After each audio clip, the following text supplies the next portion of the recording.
հայակվեն, ինչպես է պատրաստվում համապետական ընտրություններին, որովհետև ընդդիմության հիմնական նպատակը իշխանափոխություն է, բայց կարծես թե ընդդիմական դաշտը չի ուզում միավորվել։ Շնորհակալություն, հայակվե քաղաքացիական միավորումը, գիտեք, դեռ ամիսներ առաջ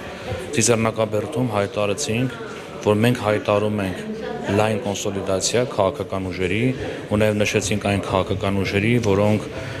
առողջ են, որոնք ազգային են, ու հայակվեն իր հայտարարության համաձայն, իր կոչին համաձայն, այս ամիսներին շարունակել է գործել, մենք բանակցությունների մեջ ենք տարբեր առողջ քաղաքական ուժերի հետ եւ հուսանք դեռ բանակցությունները շարունակվել են ու հասնել ենք մեր առջև դրված նպատակին, որտեղ այո հայակվեն կարծում եմ, որ այս չարիքին հնարավոր է հաղթել միայն միասնական համատեղ ուժերով, որ միասնական ասում դա անպայման չի, որ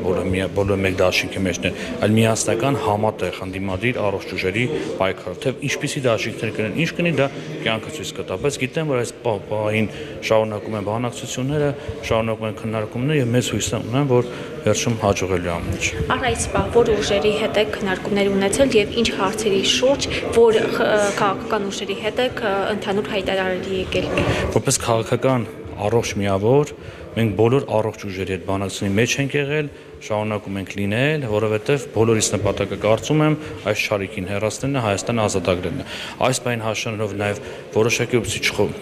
խոչընդոտեն բանակցային գործընթացը թույլ տվեք անուններ այս բանին չբացահայտել, բայց հավատացած եղեք բոլոր առողջ ուժերի հետ բանակցել ենք ու շարունակել ենք բանակցել, որպեսզի կարողանանք հասնել մեր ընդհանուր նպատակին։ Նաև Գագիկ Ծառուկյանն էլ առաջարկել է ստեղծել նոյան տապան եւ համախմբվել այդ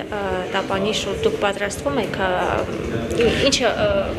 այս բանին դեռ այդ մասով չունենք որևիցե քննարկում, ոչ մի չեմ կարող ասել, մենք մեր տրամաբանությանը, մեր կոչին համաձայն այդ ճանապարհով շարժվել են։ Թե կոնկրետը որը կլինի չեմ կարող պատասխանել, բայց նման քննարկում չի եղել ընդհանրական։ Ուժեղ Հայաստանը նաև օրերս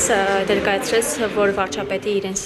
թեկնածուն Սամվել Կարապետյանն է։ Ինչքանով է հնարավոր համարում, որ Սամվել Կարապետյանը կարող է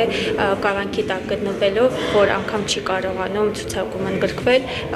վարչապետի թեկնածությունը առաջադրի։ Ես չեմ ցանկանում մեր գործընկերների որոշումը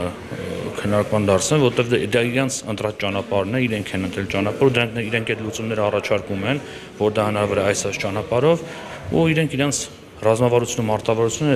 այնպես որ այդ մասով չեմ կարող կոնկրետ կարծիք անեմ, բայց իրենց նշածը սահմանադրական ճանապարհը բնականաբար բանկ իշխանության սահմանություն փոփոխություն անենք ու որևիցե